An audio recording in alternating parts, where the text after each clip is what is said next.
wal muslimat. Ini ibunya ada Bapak? Ibunya ada ya? Ada Pak. Ada. Ma'asyiral muslimin wal muslimat. Tidak ada muslimat. Alhamdulillah wa syukurillah, dengan sama-sama mengucapkan alhamdulillah, alhamdulillahirabbil alamin. Di kesempatan pagi yang cerah ini kita dapat bersama-sama melangkahkan kaki kita dari rumah menuju masjid. Mudah-mudahan langkah kaki kita dari rumah menuju masjid, melaksanakan sholat berjamaah, membaca zikir dan lainnya, segala amal ibadah kita diterima Allah SWT. Amin ya rabbal alamin. Bapak-bapak yang dirahmati Allah, mengawali taklim pagi atau kajian pagi atau kuliah subuh, kita bersama-sama membaca sholawat. Kita baca sholawat di dulu. Mari Bapak kita bersama-sama baca sholawat di dulu. Allahumma sholli ala sayyidina Muhammadin tibbil qulubi wa dawaiha wa afiyatin abdani wa shifaiha wa nuril absari wa diyaiha wa ala alihi wa sahbihi wa sallim. Yang sebelah sini belum dengar suaranya, kita ulang lagi. Allahumma sholli ala sayyidina Muhammadin tibbil qulubi wa dawaiha wa afiyatil abdani wa shifaiha wa nuril absari wa diyaiha wa ala alihi wa sahbihi wa sallim. Yang sebelah sini belum dengar. Sekali lagi.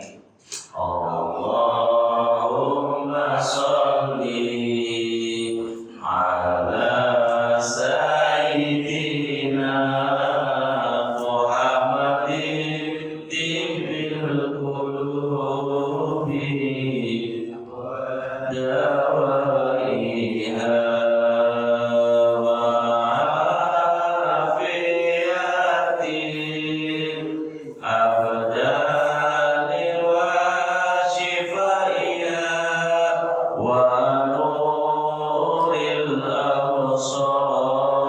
diyaiha wa ala alihi wa sahbihi wa sallim.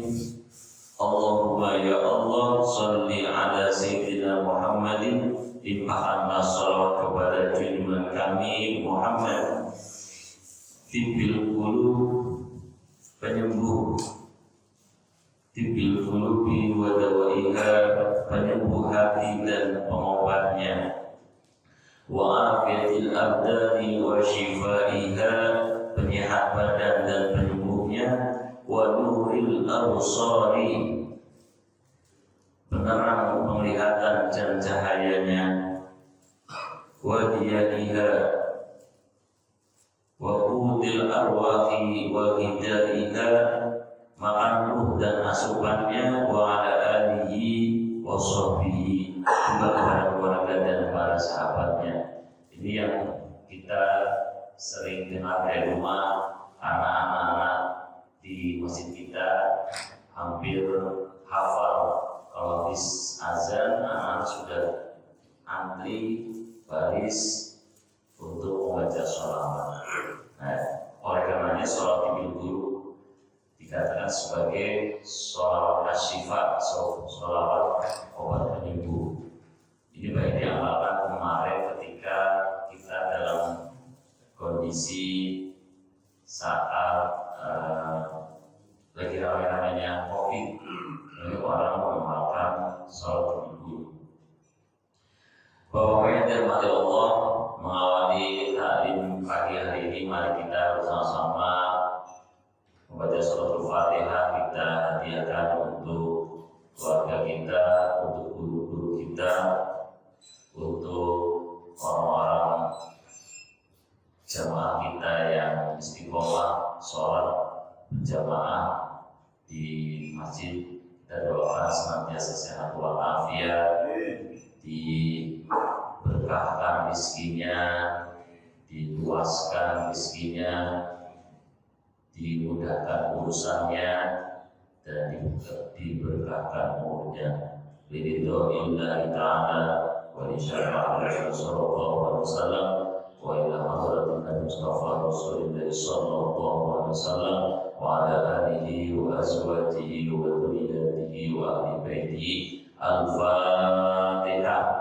A'udzu billahi minasy syaithanir rajim. Bismillahirrahmanirrahim. Alhamdulillahi rabbil alamin. Ar-Rahmanir Rahim. Maliki yaumiddin. Iyyaka na'budu wa iyyaka nasta'in. Ihdinas siratal mustaqim. Siratal ladzina an'amta 'alaihim ghairil maghdubi 'alaihim waladdallin. Amin. Bapak biasanya megang aturan biasanya. Oh, ini karena yang ngisi orang sendiri, ketua sendiri, jadi nggak megang aturan ya. Jadi megang sendiri.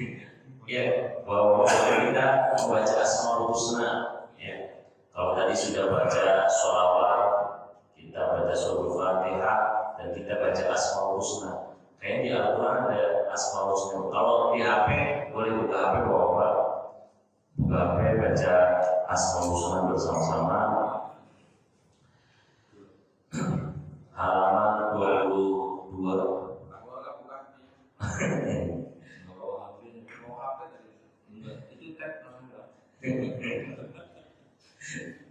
Ya, sekarang kita baca di search di Google, itu ada Asmaul Husna, kita baca bersama-sama.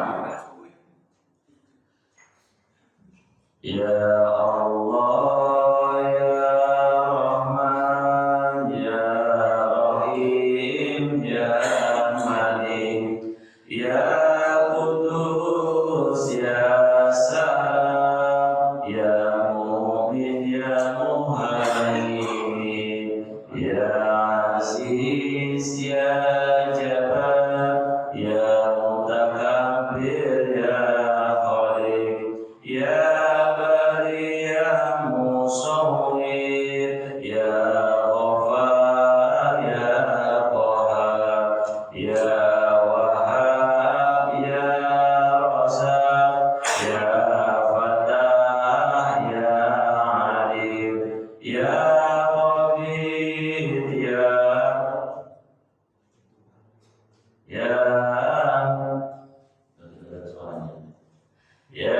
Basid, ya Hafid, ya Rafiq, ya Mu'is, ya Mutim, ya Sami'u, ya Basir, ya Hakam, ya Adil, ya Latif, ya Khabir, ya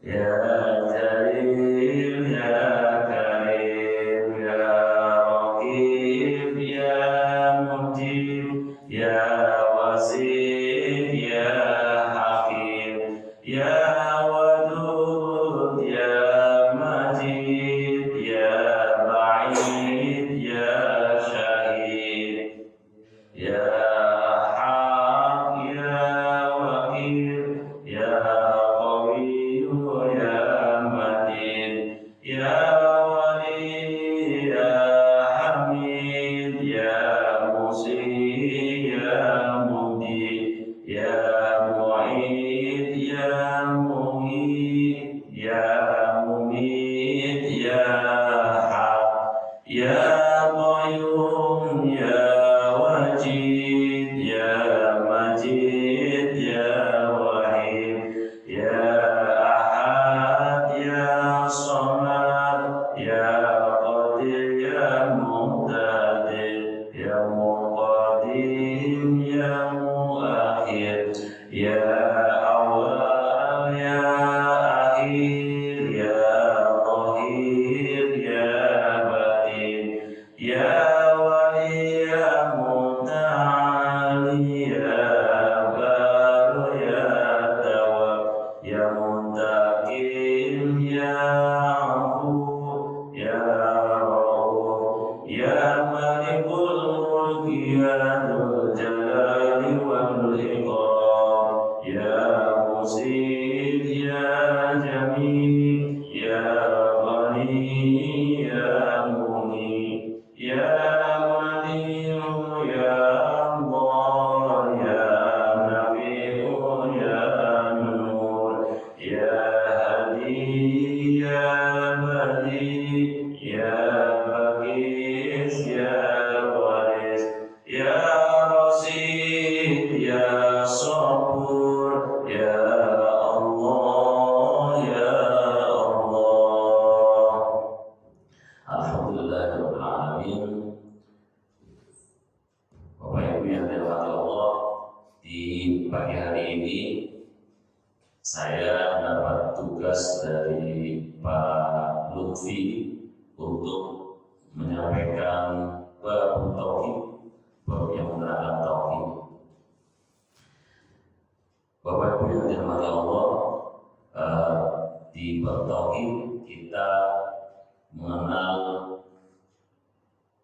bab 20 sifat wajib bagi Allah yang biasanya kalau di kampung itu di musola, di masjid suka dibacakan juga setelah azan.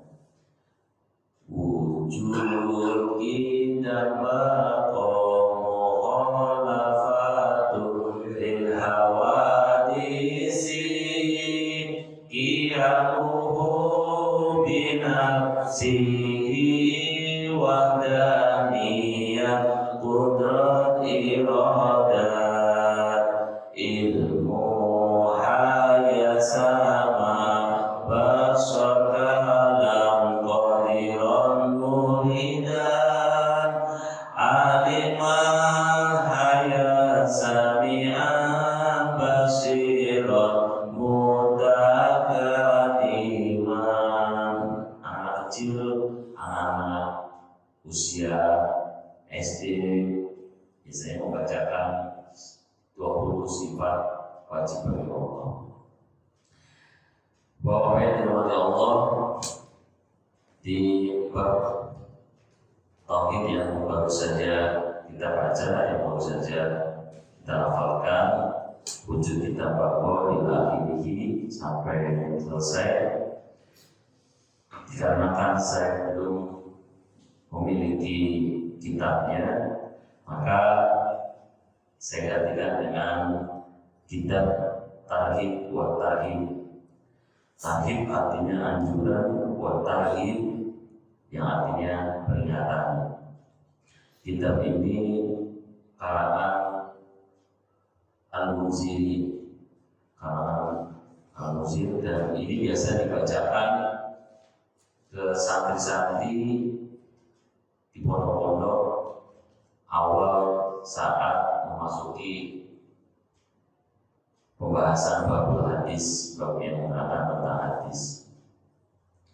Bapak sudah pernah membacanya sebelumnya, Bapak? Pak Ahmad sudah? Nah, kalau mau berarti sudah, alhamdulillah. Pak Habib belum, Pak Andi belum, Pak Haji belum, berarti sama, saya juga belum.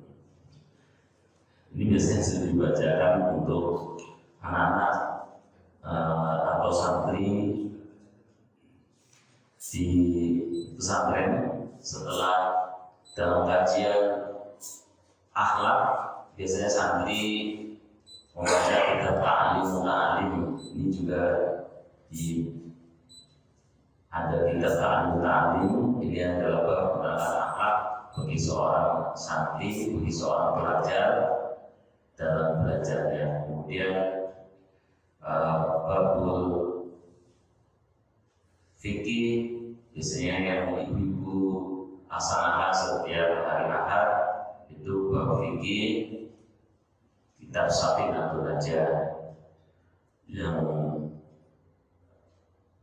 dilaksanakan rutinan setiap 2 Ahad sekali, bab fikih.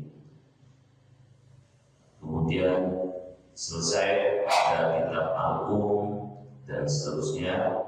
Dalam bab hadis yang kali ini saya sampaikan adalah kitab Tarhib wa Tarhib, bab sholat, bab yang menerangkan tentang sholat. Bapak yang sholatnya pernah bolong-bolong di usia berapa, Pak? Pak Burga pernah di usia sudah balik sholatnya bolong-bolong, pernah nggak, Pak? Mungkin di usia 20-an atau usia sekarang Pak Burga 17-an, berarti jadi 20-nya duluan berarti. Itu pernah bolong-bolong, Pak? Berarti masih mengingat-ingat ya. Nah, di bab sholat menerangkan tentang sholat, anjuran menjalankan sholat dan ancaman meninggalkannya. Qala Allah Ta'ala, inna sholata kanat 'alal mu'minina kitaban mawquta. Inna sholata, sesungguhnya sholat, kanat 'alal mu'minina adalah kewajiban yang ditentukan waktunya, kita bermautan atas orang-orang yang mukmin. Karena jadi kalau di pondok maksudnya inna sholat karena Allah sholat al mukminnya atas orang-orang mukmin, kita yang juga mautan waktunya. Hadis Quran surat An-Nisa ayat 103. Inna sholata kanat 'alal mu'minina kitaban mawquta. Sesungguhnya sholat itu adalah kewajiban yang ditentukan waktunya atas orang-orang mukmin. Seringkali dalam sholat kita,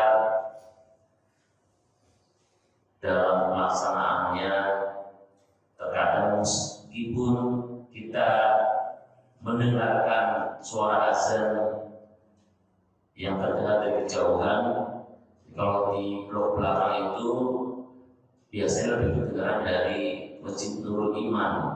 Kan mungkin toanya menghadapnya ke arah kita, jadi kedengaran kalau pagi. Sebelum jam 4 itu sudah ada tahliman, sudah ada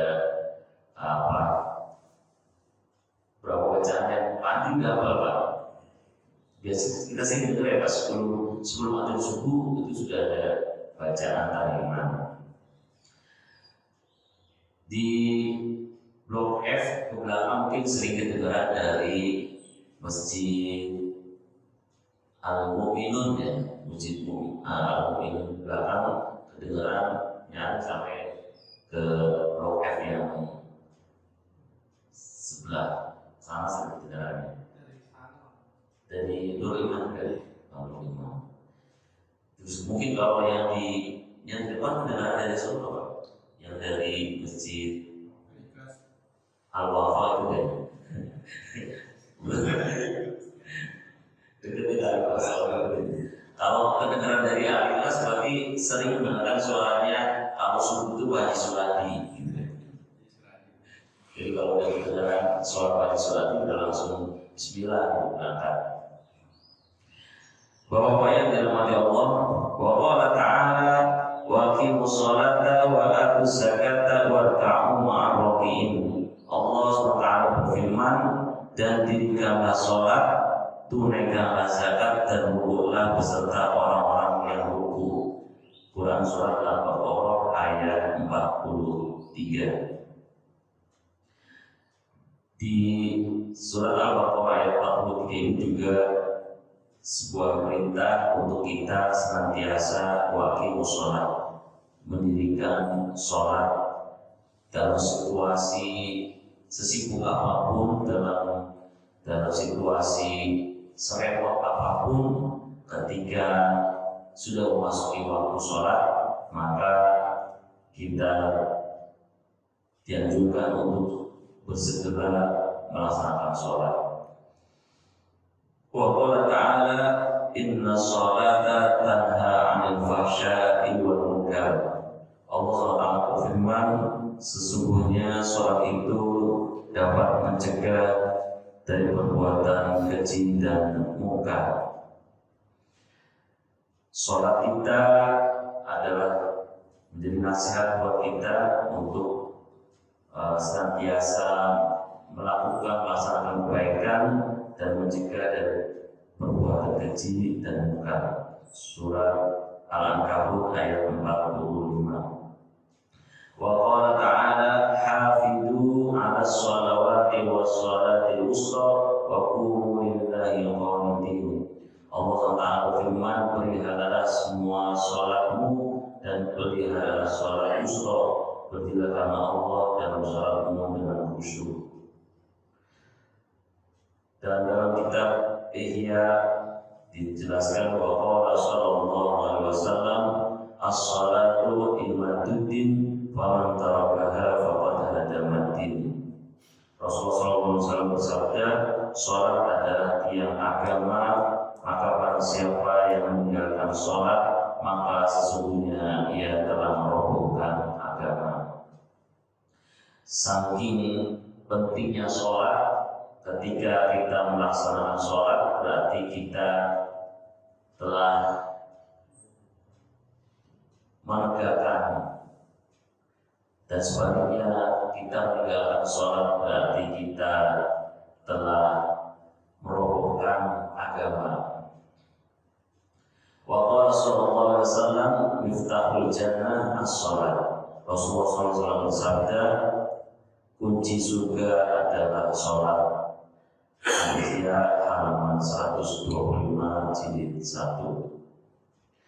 Wa qala sallallahu alaihi wasallam inna awwala ma yundaru fihi min amalil 'abd yaumil qiyamah as-shalat fa in wujidat tamatan qubilat min wasailu amalihi wa in wujidat naqisatan ruddat alaihi wasailu amalihi. Rasulullah SAW bersabda, sesungguhnya pertama kali yang dilihat dari amal perbuatan seorang hamba di hari kiamat adalah sholat.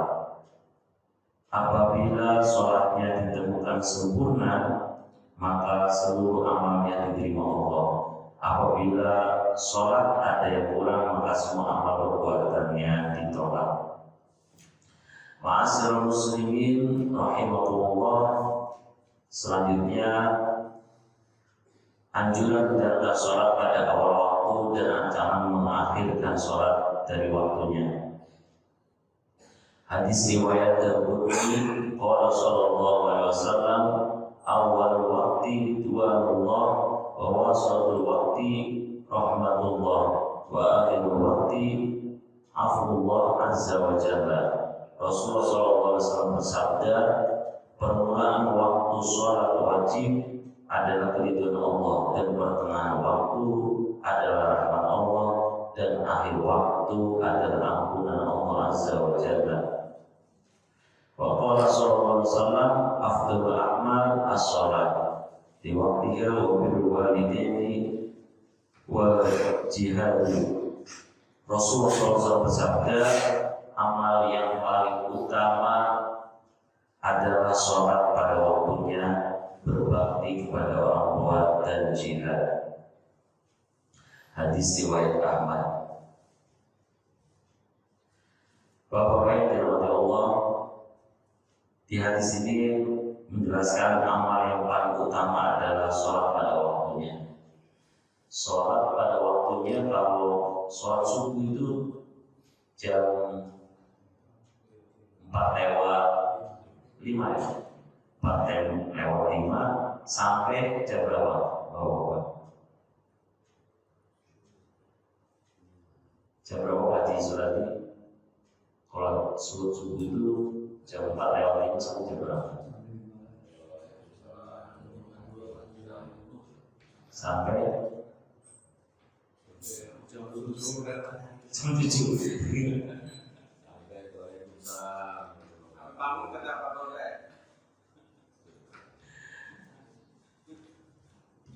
Jam 7 masih setengah 7. Terbit itu jam 5:20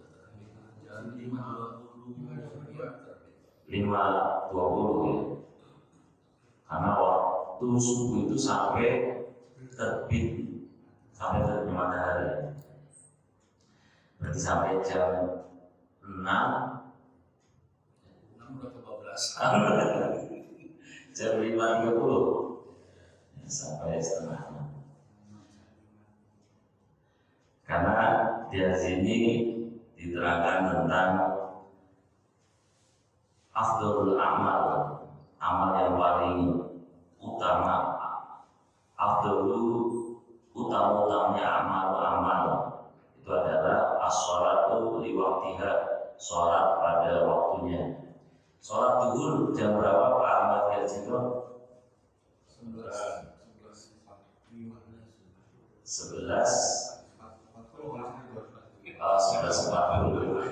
sampai jam berapa Pak Ahmad? Sebelum asar. Sampai ada nasar.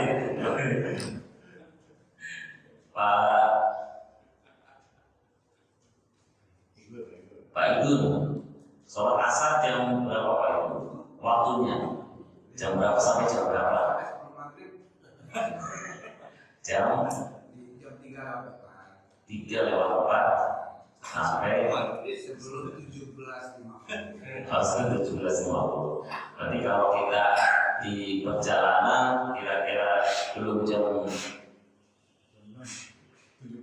17:50 berarti masih waktunya ya.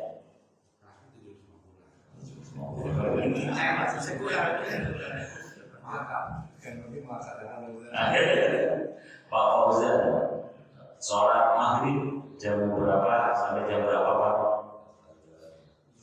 Kalau waktunya 17:53 sampai sebelum ada bisa.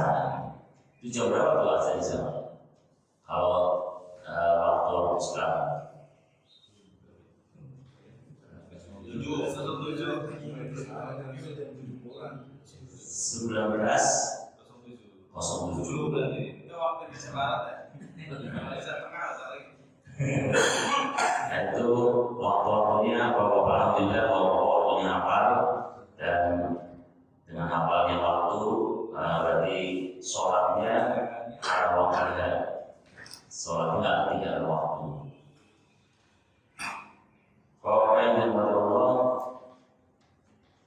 anjuran berikutnya dapat menjalankan sholat sunnah. Qala sallallahu alaihi wasallam, raka'atul fajri khairun minad dunya wa ma fiha. Rasulullah SAW bersabda, 2 rakaat fajar atau subuh itu lebih baik daripada dunia seisinya. Agaknya di sebelum qomat kita sering melihat di masjid kita, di masjid kita ada dua model jamaah. Ada yang sholat sunnahnya sholat di masjid, ada yang sholat sunnahnya di rumah, setelah itu keluar gerbang masjid tunggu sholat. Tapi dua-duanya sholat sunnah, cuma ada yang di rumah, ada yang di masjid gitu. Maghrib ada tuh Pak, sholat sunnah apa subuh? Sholat sunnah maghrib ada qobliyah. Oh bukan sunnah tarawih. Sholat sunnah Dia ada maghrib. sunnah qobliyah ba'diyah Maghrib ya. maghrib. Nah, kita simak pertanyaan Pak Golga. Pak Golga. Pak Ibu, sholat nanti kita bahas di sholat sunnah qobliyah dan ba'diyah. Apa saja, mana saja yang ada qobliyahnya, yang ada ba'diyahnya.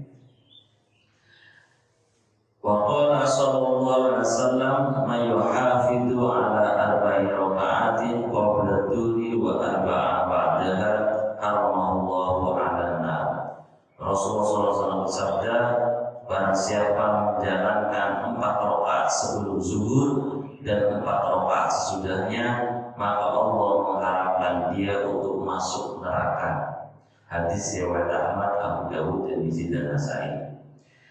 Barang siapa menjalankan 4 rakaat sebelum zuhur, berarti qobliyah zuhur, dan 4 rakaat sesudahnya, berarti ba'diyah zuhur. Maka Allah mengharamkan dia untuk masuk ke neraka. Ini yang mungkin kita sering kali di sholat zuhur lebih banyak menjalankan wajibnya, qobliyah ba'diyahnya terkadang lupa atau karena kita sibuk di tempat kerja, yang penting sholat zuhurnya selesai ya sudah. Karena harus makan dulu karena jam 1 sudah mulai jam tayang lagi gitu. Akhirnya harus membagi waktunya sholat wajib, setelah itu makan, minum, terus ngobrol sama teman kerja karena jam 1 sudah masuk lagi. Wa qala sallallahu alaihi wasallam man shalla arba'a raka'atin qabla al-'asri haramallahu badanahu 'anil nar. Hadis riwayat Tabrani. Rasulullah SAW bersabda, barang siapa menjalankan 4 rakaat sebelum asar, berarti qobliyah asar, maka Allah mengharamkan tubuhnya masuk ke dalam neraka. Jadi, fadilahnya, utamanya sholat qobliyah asar, Allah akan mengharamkan tubuhnya masuk ke dalam neraka. Haramullah, Allah akan mengharamkan badannya aminah dari neraka. Wa qala sallallahu alaihi wasallam man shalla ba'da al-maghribi 6 raka'atin lam yatakallam fima bainahunna bisu'in adana bi'ibadatin tinta asyrata sanatan wa ufirat dunubuhu wa inkanas mithla zabatil bahr. Rasulullah SAW bersabda, barang siapa menjalankan 6 rakaat sesudah sholat maghrib dan tidak berbicara jelek di antara 6 rakaat itu, maka bisa menyamai pahalanya dengan ibadah 12 tahun dan diampuni dosa-dosanya walaupun seperti busa di laut. Ini sholat sunnah ba'diyah ya, ba'diyah maghrib. Wa qala sallallahu alaihi wasallam man shalla al-isya al-akhirata fi jama'atin wa shalla 4 raka'atin qabla an yakhruja min al-masjid kana ka'asli lailatul qadar. Rasulullah SAW bersabda, barang siapa menjalankan sholat isya yang akhir dengan berjamaah, kemudian menjalankan sholat 4 rakaat sebelum keluar masjid, maka pahalanya seperti dengan Lailatul Qadar. Hadis riwayat Tabrani. Wa qala sallallahu alaihi wasallam, innallaha witrun yuhibbul witra wa man lam yu'tir falaysa minna. Rasulullah bersabda, sesungguhnya Allah ganjil dan senang dengan yang ganjil. Barang siapa tidak menjalankan witir maka bukan termasuk golongan kami. Ini anjuran untuk menjalankan sholat sunnah witir. Ini biasanya kalau saya witirnya nunggu Ramadan. Kalau Ramadan itu witir, dan kalau harian seringkali tidak menjalankannya. Anjuran untuk menjalankan sholat malam. Qala Allah Ta'ala tatajafa.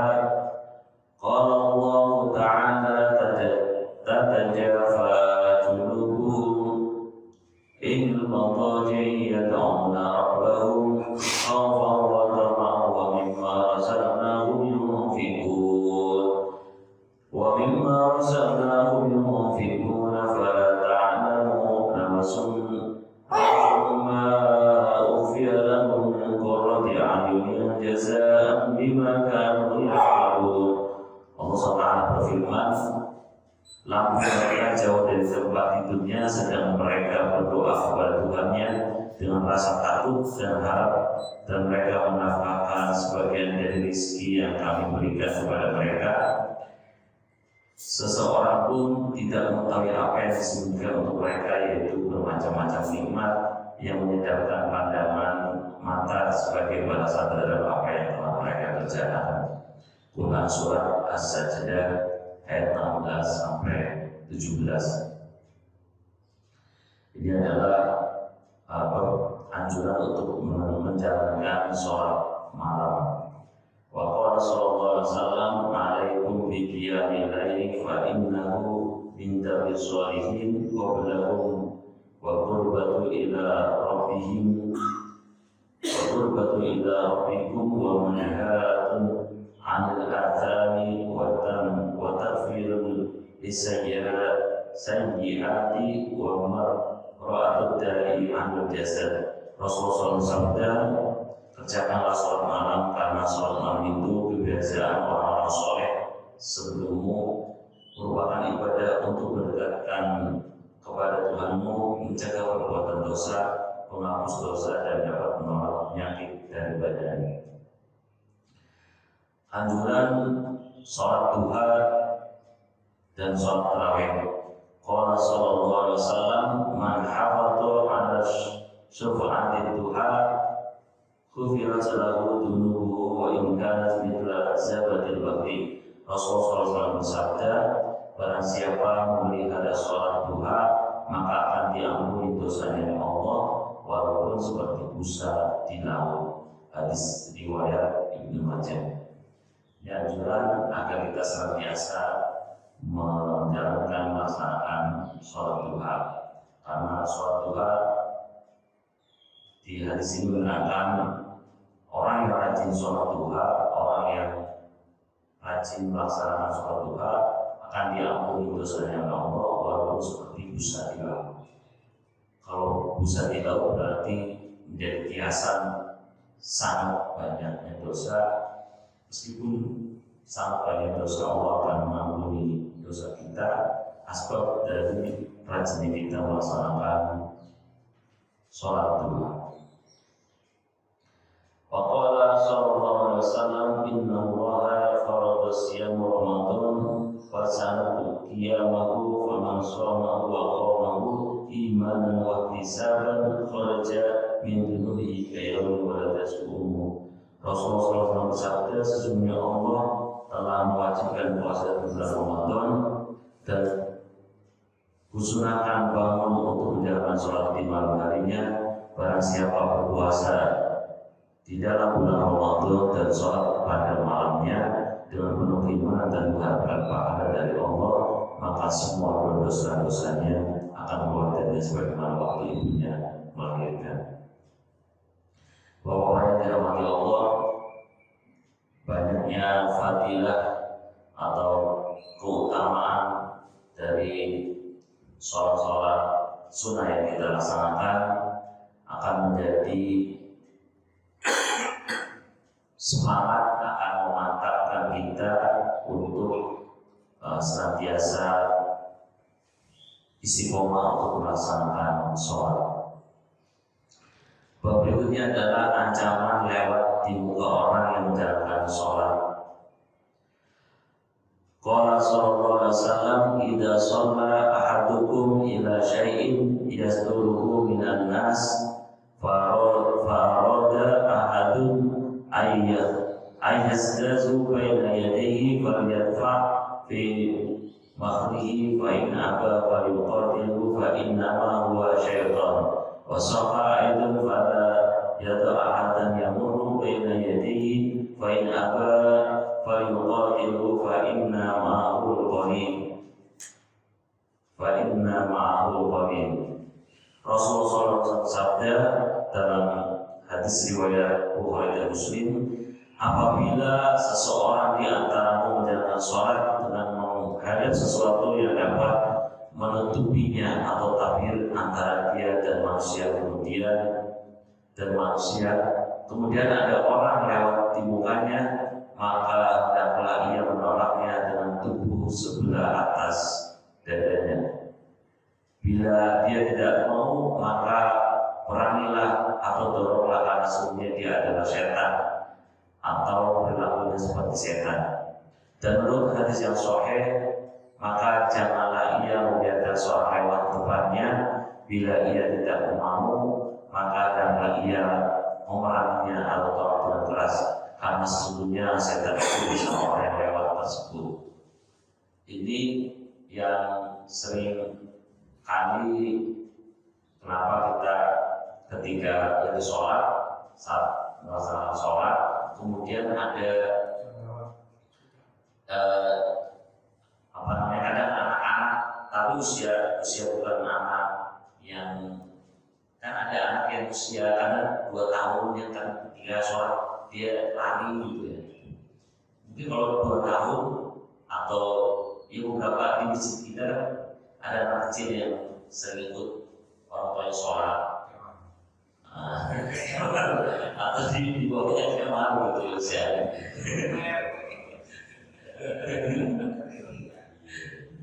Nah, kalau yang dimaksud di sini adalah orang yang sudah balik ya, orang yang sudah balik. Kita ketika ada orang yang mau lewat di depan kita halur dengan tangan. Kalau dari kaki dengan tangan kiri, kalau dari sebelah kanan dengan tangan kanan berarti kita kasih. Kalau di masjid kita kan ada apa? Karpetnya, Pak. Kurang lebih karpet kita ya ukurannya pas jarak orang sholat. Nah, di beberapa masjid kalau di kampung kan nggak ada pembatasnya, nggak ada red carpetnya. Maka biasanya di depannya dikasih tanda, dikasih kalau apa Superman. Nah, kalau bawa uang mungkin dikasih uang kayak depan jalannya. Tapi orang kecil kayaknya dikasih uang dia ambil. Nah, itu merujuk pada hadis ini bahwa sebisa mungkin kita mencegah untuk orang lewat di depan orang sholat. Bahwa yang dirahmati Allah itu yang menerangkan tentang ancaman lewat di muka orang yang menjalankan sholat. Karena orang yang lewatnya itu dianggap sebagai setan. Nah, kalau dia udah dihalangi tetap sholat, tetap lewat, dia apa yang bawa? Mungkin ada yang pernah pengalaman ditegur.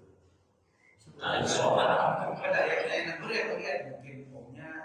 Oh iya. Atau dia tetap lewat ditabok.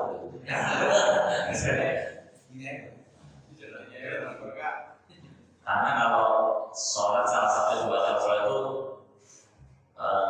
banyak yang gerak. Jadi ya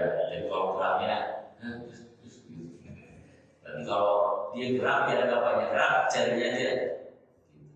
Karena yang membatal itu bagian dari tubuh. Kalau jari itu kan bagian dari tangan.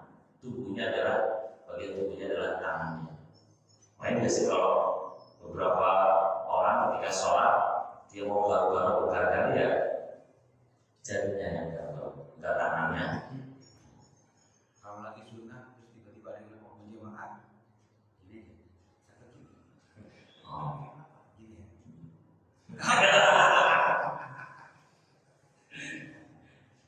Nah, bagaimana kalau lagi kita sholat sunnah terus ada orang yang mengikut kita, ya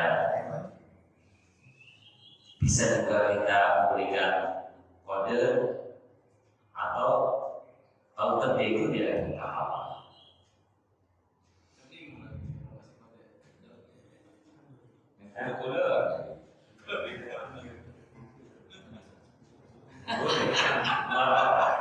Jadi misalkan tadi Pak Ridwan dari sholat sunnah bagian, tapi sholat sunnah bagiannya di kondisi sepi ya.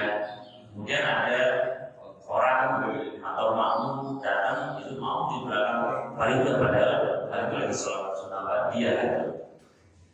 Dia nggak tahu ya nggak apa-apa. Ya makmumnya nggak apa-apa. Berikutnya anjuran untuk berazan dan utamanya. Allah Ta'ala wa man ahsanu, ini Al-Fussilat ayat 33. Allah Ta'ala wa man ahsanu qawlan mimman da'a ila Allah wa amila salihan wa qala innani minal muslimin. Allah SWT berfirman, siapa yang lebih baik perkataannya daripada orang yang menyeru kepada Allah, mengerjakan amal soleh dan berkata, sesungguhnya aku termasuk orang yang berserah diri. Siapa yang lebih baik perkataannya daripada orang yang menyeru kepada Allah, mengerjakan amal soleh dan berkata, sesungguhnya aku termasuk orang yang berserah diri. Di ayat ini mengatakan tentang orang yang menyeru kepada Allah. Nah, orang yang azan itu adalah orang tugas menyeru untuk mengingatkan waktu sholat. Kemudian seruannya adalah untuk senantiasa mengingat Allah. Di hadis riwayat Tabrani dari hadis riwayat Tabrani, wa qala sallallahu alaihi wasallam, idza adana fi qaryatin amana Allah azza wa jalla min adabi dzalika al-yawm. Rasulullah SAW sabda, apabila ada seorang berazan di suatu tempat atau daerah, maka Allah azza wa jalla akan mengamankan tempat atau daerah itu dari siksaannya pada hari itu, pada hari kiamat. Alhamdulillah di masjid kita muazinnya tidak kurang. Yang kurang itu wayah zuhur kadang muazinnya seringkali karena merbotnya zuhur di luar. Jeffrey juga ada tugas ngajar, Taki biasanya waktu zuhur masih kadang jemput, ada akhir ada jemputan anak sekolah, sama kadang asar kalau Pak Ibu gak datang nggak ada yang asar. Ada bila ya, bila istiqomah azan asar ya biasanya. Kalau subuhnya saya juga nggak pernah dengar. Dulunya siapa? Oh benar juga. Berarti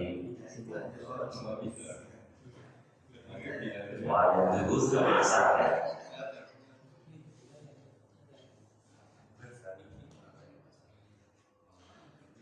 Wa qala sallallahu alaihi wasallam liman ibni Sa'samata radhiyallahu anhu idza kunta fi ghanamika aw ba'diyatika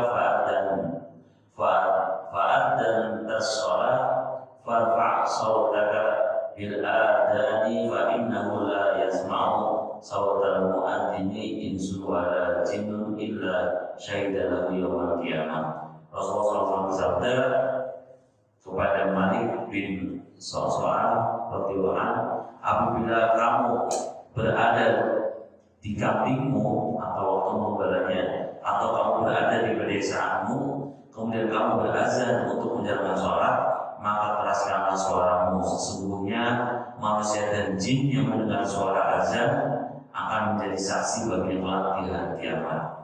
Ini adalah fadilah atau keutamaan dari azan. Wa qala sallallahu alaihi wasallam, idza sami'tumul mu'adzina faqulu mithla ma yaqulul mu'adzin. Apabila kamu mendengar orang azan, maka katakanlah sebagaimana perkataan orang yang azan itu. Ini menjadi hadis yang menganjurkan ketika kita mendengar azan untuk kita mengikuti azan atau menjawab azan dengan sama dengan bacaan muadzin, kecuali di bacaan hayya 'alas shalah, hayya 'alal falah, la haula wala quwwata illa billah. Kalau bunyinya azan bila suaranya hayya 'alas shalah yang kedua kan panjang biasanya Ustaz. Terus tiba-tiba nggak nyampe hayya 'alas shalah, mati ya. Jadi gimana? Sebetulnya yang pertama sudah cukup. Yang panjang tapi nggak nyampe, berhenti. Tapi lainnya jangan sambung ya. Cukup ya, sudah cukup. Sudah. Ya. Salah saya. Hayya 'alas shalah. Kayak teman saya mandu Indonesia Raya. Hiduplah Indonesia Raya. Ada lagi.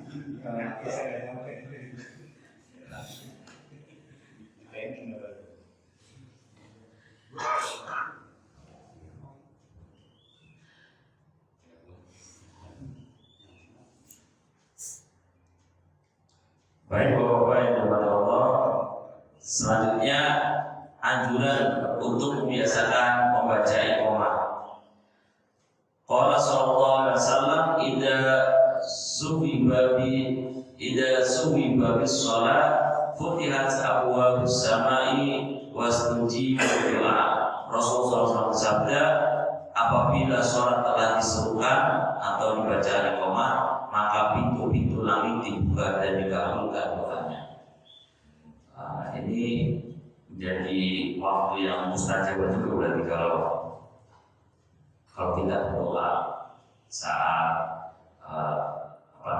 mendengar sholat qomat, kemudian kita doa, ya doa apa saja kita, karena menjadi waktu yang dikabulkannya doa.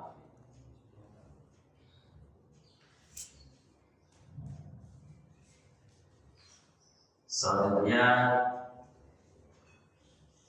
anjuran melakukan sholat berjamaah dan ancaman meninggalkannya. Qala sallallahu alaihi wasallam, sholatul jamaah afdalu min sholatil fard bi 27 darajah. Rasulullah SAW bersabda, sholat berjamaah itu lebih utama daripada sholat sendirian dengan 27 derajat. Berbandingan sholat berjamaah dengan sholat sendirian, kalau sholat sendirian pahalanya 1, sholat berjamaah 27 derajat. Nah, ini anjuran untuk kita senantiasa berjamaah. Sebisa mungkin kita rasakan sholat berjamaah. Wa qala sallallahu alaihi wasallam, man shalla isya fi jama'atin faka'annama qama nisfal laili wa man shalla subha fi jama'atin faka'annama shalla laila kullah. Rasulullah SAW bersabda, barang siapa menjalankan sholat isya dengan berjamaah, maka ia seakan-akan menjalankan sholat separuh malam. Dan barang siapa sholat subuh dengan berjamaah, maka seakan-akan menjalankan sholat seluruh malam. Itu subhanallah fadilahnya, keutamanya dari sholat berjamaah. Luar biasa. Makanya kita sering lihat pahala itu Isya sudah hadir, ikut sholat. Ada kebalikan yang maghribnya ada, Isyanya nggak ada gitu.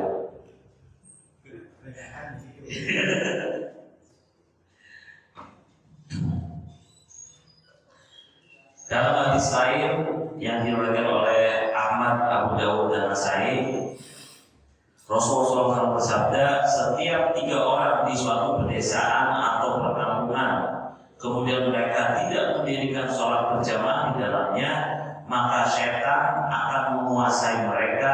Oleh karena itu lakukanlah sholat berjamaah, karena sesungguhnya harimau itu memakan kambing yang menyendiri. Ini fadilah pertama dari sholat berjamaah. Oleh karena kita bersyukur di masjid di komplek kita ada masjidnya, karena ada beberapa klaster yang nggak ada musholanya, nggak ada masjidnya. Nah, dari wasilah masjid ini kita bisa bersama-sama termotivasi semangat untuk sholat berjamaah. Karena kalau kampung ini mungkin kalau di kita ya komplek lah ya, di komplek kemudian tidak ada orang sholat berjamaah, maka setan akan menguasai mereka. Nah, kalau setan sudah menguasai kan subhanallah ya.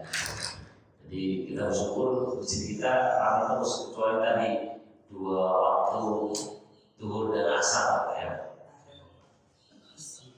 Tapi ada ya, cuman kuantitasnya. Jamaahnya biasanya ya 1,5 sok. Apa? Iya. Tapi yang sholat subuhnya juga alhamdulillah di masjid kita sudah penuh terus ya, penuh 3 soknya. Ya. Ini anjuran untuk kita sholat berjamaah yang diriwayatkan oleh Ahmad, Abu Dawud dan Nasai.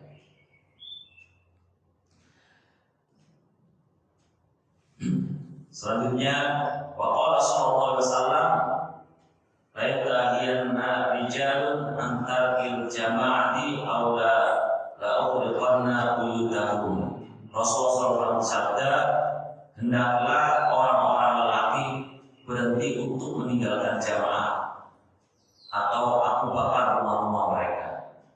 Ini anjuran untuk terutama kita orang laki-laki untuk senantiasa sholat berjamaah. Karena kalau sholat kita tidak merasa sholat berjamaah, aku bakar rumah-rumah mereka, kata Rasulullah. Jadi ini sebuah motivasi yang kuat yang memberikan stimulus kepada kita untuk senantiasa melaksanakan sholat berjamaah.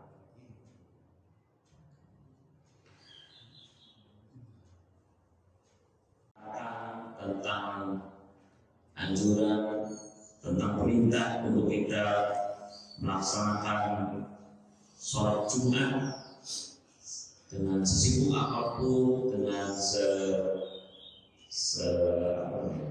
sesulit apapun untuk kita melaksanakan sholat Jumat, kecuali bagi memang orang-orang yang dalam kondisi lagi jadi musafir. Jadi musafir itu boleh karena musafirannya ya, boleh itu tidak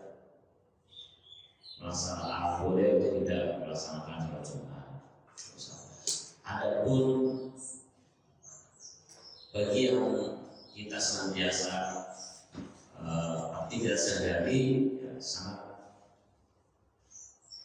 diwajibkan, diharuskan, dikasihkan untuk kita melaksanakan sholat Jumat. Hadis riwayat Ahmad dan Tabrani, barang siapa mandi pada hari Jumat memakai minyak wangi dan memakai pakaian yang terbaik, kemudian keluar hingga datang ke masjid lalu menjalankan sholat sunnah dan tidak menyakiti seseorang, lalu mendengarkan khutbah hingga menjalankan sholat Jumat, maka itu semua menjadi tebusan dosa antara Jumat dan Jumat lainnya. Benar Jumat kafaratan ma bainaha wa bainal Jum'atil ukhra. Bagi orang yang melaksanakan Jumatnya, oleh karena Jumat itu ada mandi yang mandi sunat, itu mandi sebelum Jumat. Di hadis ini, hadis riwayat Ahmad dan Tabrani, barang siapa mandi pada Jumat memakai minyak wangi dan memakai pakaian yang terbaik, kemudian keluar hingga datang ke masjid, lalu menjalankan sholat sunat dan tidak menyakiti seseorang, lalu mengamalkan khutbah hingga menjalankan sholat Jumat, maka itu semua menjadi dosa-dosa antara Jumat dan Jumat lainnya. Itu fadilah dan keutamaan orang-orang yang istiqomah untuk melaksanakan sholat Jumat dan menjalankan amalan sholat Jumat. Ini biasanya kalau Pak Haji Suradi saat jadi MC Jumat itu suka mengingatkan itu yang diumumin sebelum Jumatan ya, biasanya Pak Haji mengulang-ulang pengumuman. Baik, Bapak tadi menuliskan pertanyaan Pak Igun tentang qobliyah maghrib ya Pak Igun ya, qobliyah maghrib. Mungkin Bapak ada yang mau kasih jawaban? Pak Haji Ali, qobliyah maghrib ada.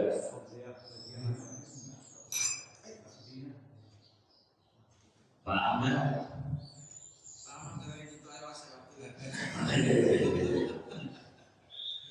Pak Taufik, Pak Irfan, mungkin pernah mendengar atau mendapatkan pelajaran tentang itu qobliyah maghrib.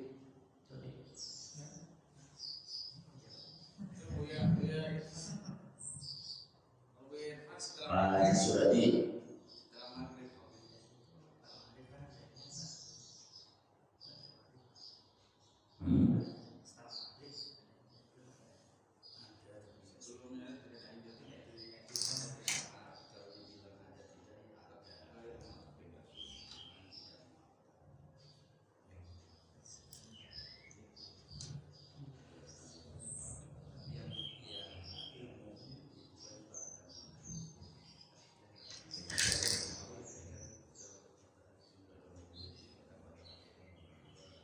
Jadi kalau qobliyah maghrib ada, qobliyah maghrib ada,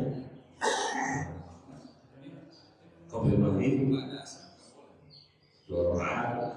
Tapi kalau sunnah ba'diyah yang nggak ada itu ba'diyah asar sama subuh, ba'diyah subuh nggak ada. Ya, qobliyahnya ada, ba'diyahnya nggak ada. Asar, qobliyahnya ada, ba'diyahnya nggak ada. Sama asar subuh. Kalau maghrib itu tadi yang disebut Pak Haji, qobliyahnya ada. Jadi ada qobliyah yang sangat ditekankan, ada qobliyah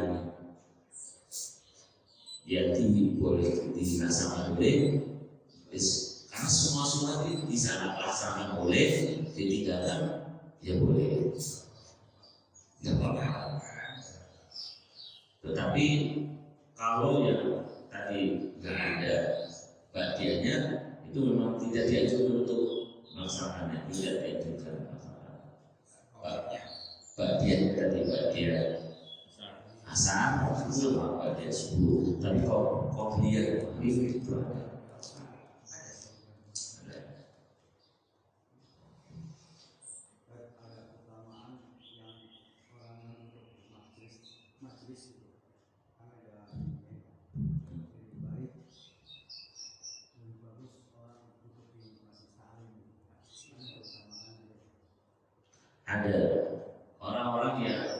duduk di majelis ilmu itu ada keutamaannya, sama dengan orang-orang yang duduk di atau dia beriktikaf berdiam diri di masjid.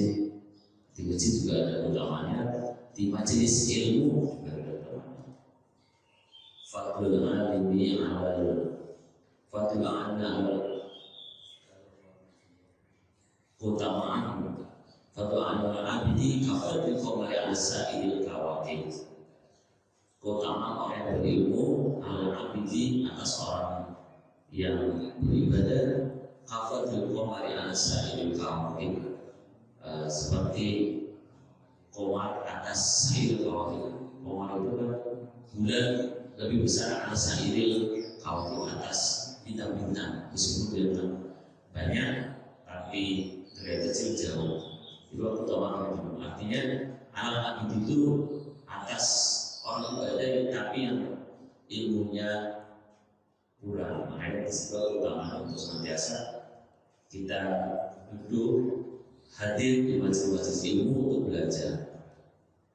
Demikian Bapak, ya sekarang Pak itu Jumat nih, maghrib udah azan, khutbah, sebaiknya langsung duduk, salam sunat ke masjid, dan langsung qobliyah Jumat. Apa gimana? kalau sudah masuk khotib udah naik, sebaiknya duduk mendengarkan. Duduk lagi ya. Iya, lebih utama mendengarkan khotbah. Kalau khotibnya sudah naik ya, diutamakan untuk mendengarkan khotbah. Bapak, mungkin ada yang mau menambahkan atau ada yang mau? Kalau ini menambahkan karena baik, alhamdulillah kajian suku kita sudah terlaksana dengan Istiqomah. Ini salah satu programnya bidang dakwah dan pendidikan. Setiap hari Ahad pagi melaksanakan kuliah subuh atau kajian subuh atau taklim subuh. Ada Pak Habib, ada Pak Ahmad Garjito, ada Pak Lutfi, satu lagi ada Jeffrey ya. Jeffrey yang tadi belajar. Apa masih lagi tiga? Oh, alhamdulillah. Ini salah satu program dan pernikahan yang merutinkan untuk melaksanakan subuh. Mudah-mudahan segala amal ibadah dan dimudahkan. Mari kita tutup dengan membaca doa akhir pertemuan. Subhanallahumma wa bihamdika asyhadu an la ilaha illa anta astaghfiruka wa atubu ilaik. Kita akhirnya baca salat Jibril. Sallallahu ala Muhammad sallallahu alaihi wasallam. Sallallahu ala Muhammad sallallahu alaihi wasallam. Sallallahu ala Muhammad sallallahu alaihi wasallam. Sallallahu ala Muhammad sallallahu alaihi wasallam. Sekali bersama. Sallallahu ala Muhammad sallallahu alaihi wasallam. Sallallahu ala Muhammad sallallahu alaihi wasallam. Wallahul muwaffiq ila aqwamit thoriq. Assalamualaikum warahmatullahi wabarakatuh. Waalaikumsalam.